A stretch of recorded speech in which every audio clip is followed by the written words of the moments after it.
Ici maintenant, nous allons parler du phishing. C'est quoi le phishing en fait? On va simplement aller sur Google et puis je vais vous expliquer de manière simple. Voilà le phishing à base des images. Donc on va simplement sur Google, voilà, on tape Google phishing. Voilà, on tape Google sur Google dans la zone de recherche, on tape phishing, on va juste dans les images, hein, voilà. Donc on va, quand vous le constatez ici, ils ont mis hameçonnage. Hameçonnage, ça veut dire quoi? Quand on entend hameçon, hameçon c'est quoi? Généralement, hameçon, on prend ça pour pêcher poisson. Voilà, donc en fait, si vous comprenez un peu le système de l'hameçon, c'est que quoi? On met un appât sur l'hameçon.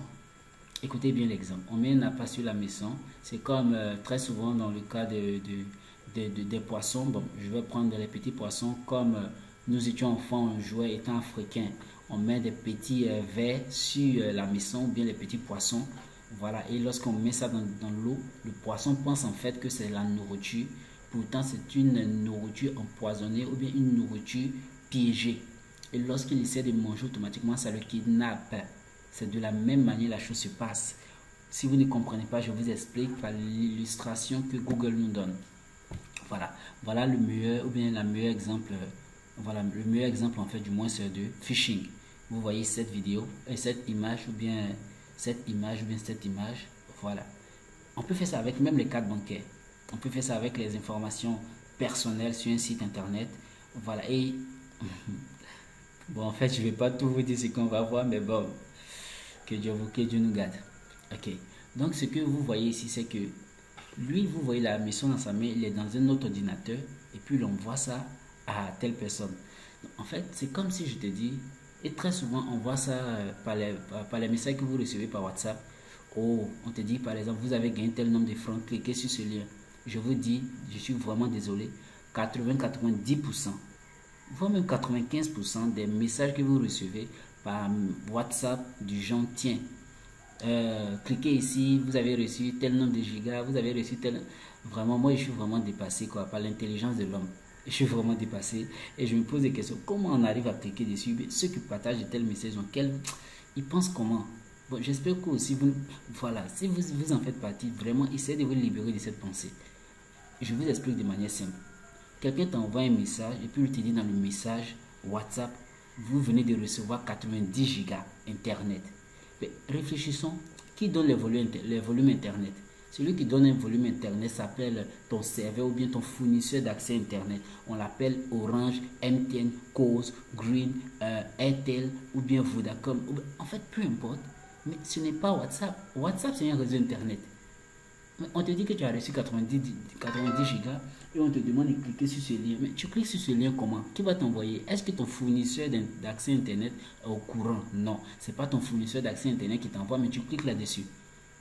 Voilà. Et l'une des périodes où les hackers s'amusent bien à pouvoir manipuler tout le monde, et ça de l'ingénierie sociale, je vous assure que c'est tellement simple et puis c'est tellement intéressant quand tu comprends.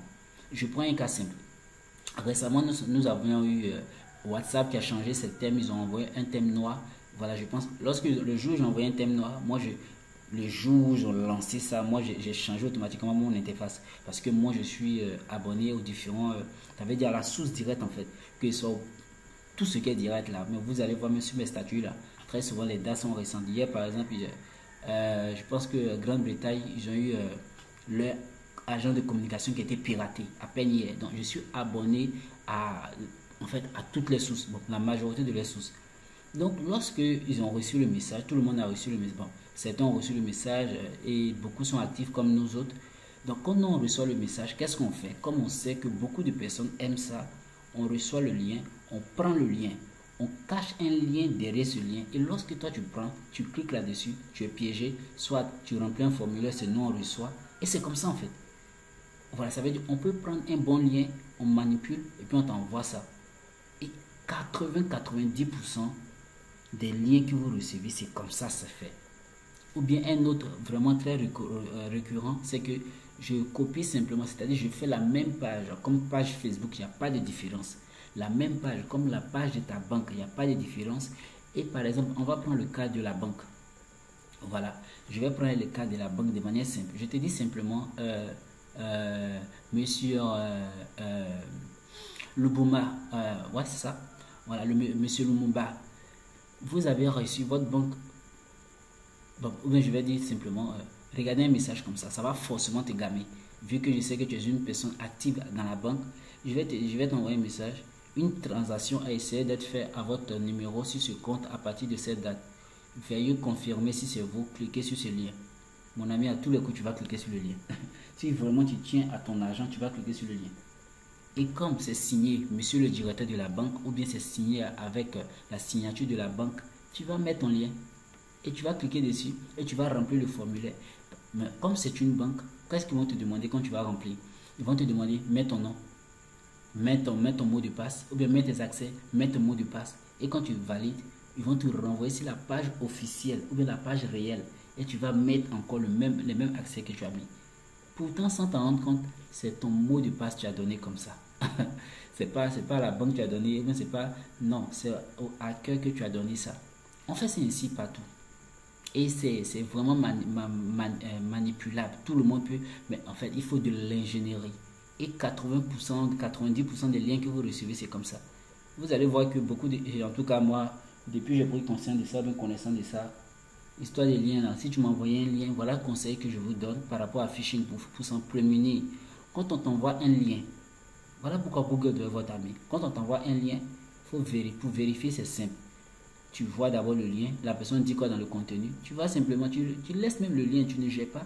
Tu vas sur Google, tu tapes le même test qu'il a envoyé. Si par exemple la personne te dit que, si la personne t'a dit que WhatsApp change ses thèmes, regardez bien, WhatsApp a changé son thème, vous pouvez maintenant mettre le thème sombre.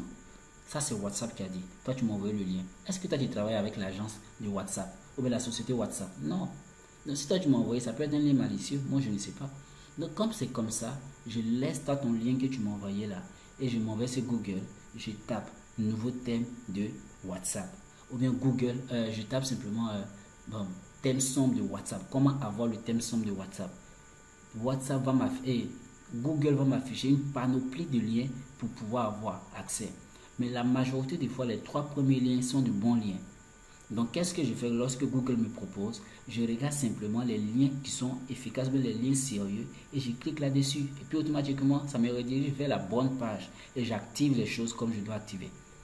Vous comprenez? Et là, tu es délivré en fait des phishing. Voilà, c'est comme ça que vous devez comprendre la chose. À peine hier, mon ami m'a envoyé un lien. À chaque fois qu'il m'envoyait des liens, lui m'envoie des liens un peu plus professionnels avec des documents, tout et tout. Mais hier, j'ai une impression. Je dis, mais attends, c'est quoi cette histoire? Donc, qu'est-ce que j'ai fait? Parce que c'est mon pote. Voilà, c'est mon pote. On se reproche rien. Mais il y a quelque chose qui m'a paru bizarre, en fait. Le lien qu'il m'avait envoyé, je n'ai pas trouvé quelque chose d'extraordinaire dedans. Donc, je dis, mais attends, c'est bizarre. Après avoir fini d'ouvrir le lien, je me suis rendu compte de quelque chose. Je dis, non, lui, là, il peut me faire un sale coup. Je suis allé vérifier le lien. Vous savez quoi? J'ai eu deux trucs dedans qui sont bizarres, qui m'ont paru vraiment bizarres. C'est-à-dire, il a changé son adresse. Lui travaille avec un VPN. Il a changé tout. Il a changé tout. Donc, quand j'ai reçu ça, j'ai dit non, non. Je lui ai envoyé un message. Attends, toi, tu veux m'espionner ou bien c'est à quel jeu tu joues là? Bon, comme moi aussi, j'analyse mon smartphone tous les jours. Donc, je suis beaucoup à l'aise avec ça. Vous comprenez? Donc, faites beaucoup attention. C'est vraiment, vraiment réel. Le monde du phishing. Donc, ne vous laissez pas burner par quoi que ce soit. Voilà, mais une chose est sûre, c'est qu'on va vous apprendre aussi à le faire. Pourquoi? Parce que si jamais vous êtes soumis à une enquête, vous devez être en mesure de manipuler ça, les phishing, tout et tout. Parce que si par exemple, on voit c'est un champ d'émission, tu as besoin de tromper le bandit, tu as besoin, puisque tu es déjà en communication avec lui, donc tu as besoin de le tromper. Du genre, voilà, je peux vous montrer quelque chose de simple, quoi. Comme quelqu'un a kidnappé ta fille et il te dit qu'il faut envoyer l'argent. Si tu appelles la police, tu es dans le pain. Qu'est-ce que tu fais? Pour pouvoir le retracer, il faut avoir son adresse IP. Pour pouvoir avoir l'adresse IP, si tu lui demandes, il ne va pas te donner. Donc, il y a une manière simple. Toi-même, tu produis ton mail. Sans être même un informaticien, mais tu peux le faire.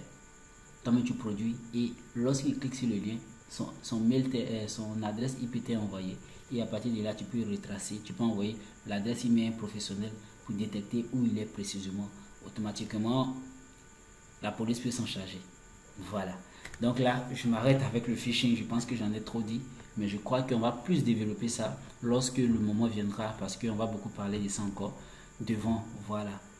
Donc, je vous donne donc rendez-vous pour la prochaine vidéo de ce module. Merci.